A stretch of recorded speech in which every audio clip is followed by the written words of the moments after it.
ఇప్పుడు ఆరోగ్యశ్రీ అనే దాన్ని పూర్తిగా నిర్వీర్యం చేయడం జరిగింది.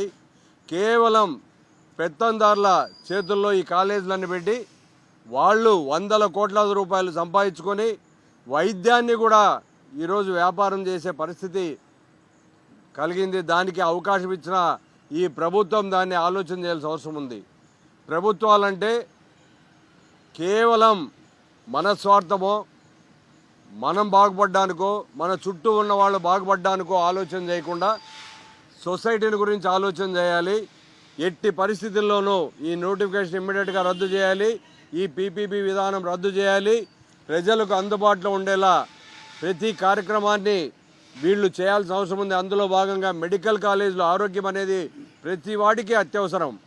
ఇలాంటి దాన్ని ప్రైవేటిజం చేసి పేద ప్రజలు కానీ, మధ్యతరగతి కుటుంబీకులు కానీ, వివిధ రకాల వర్గాలు కానీ ఇబ్బంది పడే పరిస్థితి ఈ ప్రభుత్వం కల్పించకూడదని డిమాండ్ చేస్తున్నాం.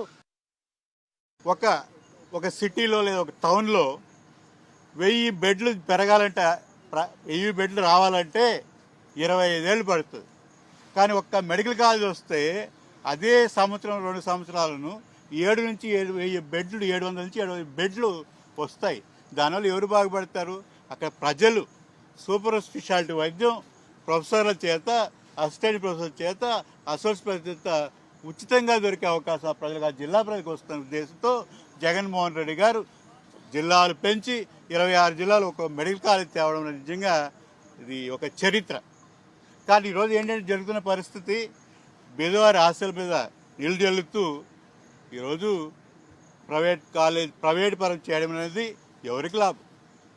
ఇది ప్రభుత్వాలు ప్రజల గురించి ఆలోచించే పరిస్థితి, పేదవారి గురించి ఆలోచించే పరిస్థితి, మధ్యతరగతి వాళ్ళు ఆలోచించే పరిస్థితి ఉన్న పరిస్థితుల్లో ఈరోజు వాళ్ళ ఆశలు అడియాలు చేసి ఈరోజు ప్రైవేట్ పరం చేయడం ఎవరికి లాభం? దానివల్ల ప్రజలు నష్టపోతారు. ప్రజలు నష్టపోయే పనిని ప్రభుత్వం చేయడం ఎంతవరకు సమంజసం? ఓసీల్లో ఉన్నటువంటి పేద విద్యార్థుల మీద కక్ష కట్టినట్టు ఈరోజు కూటమి ప్రభుత్వం, చంద్రబాబు నాయుడు గారి ప్రభుత్వం పీపీపీ విధానం తీసుకొచ్చి ప్రైవేటీకరణ నోటిఫికేషన్ ఇవ్వడం దుర్మార్గమైన చర్య. దీన్ని పూర్తిగా వైఎస్ఆర్ కాంగ్రెస్ పార్టీ పేద ప్రజల పక్షాన తీవ్రంగా ఖండిస్తున్నాం. ఈ యొక్క ప్రైవేటీకరణ విధానాన్ని పూర్తిగా రద్దు చేసే వరకు కూడా వైఎస్ఆర్ కాంగ్రెస్ పార్టీ ఈ రాష్ట్రంలో ఉన్నటువంటి పేద విద్యార్థుల పక్షాన, ఎస్సీల పక్షాన, బీసీల పక్షాన, మైనార్టీల పక్షాన పోరాటం చేస్తాం.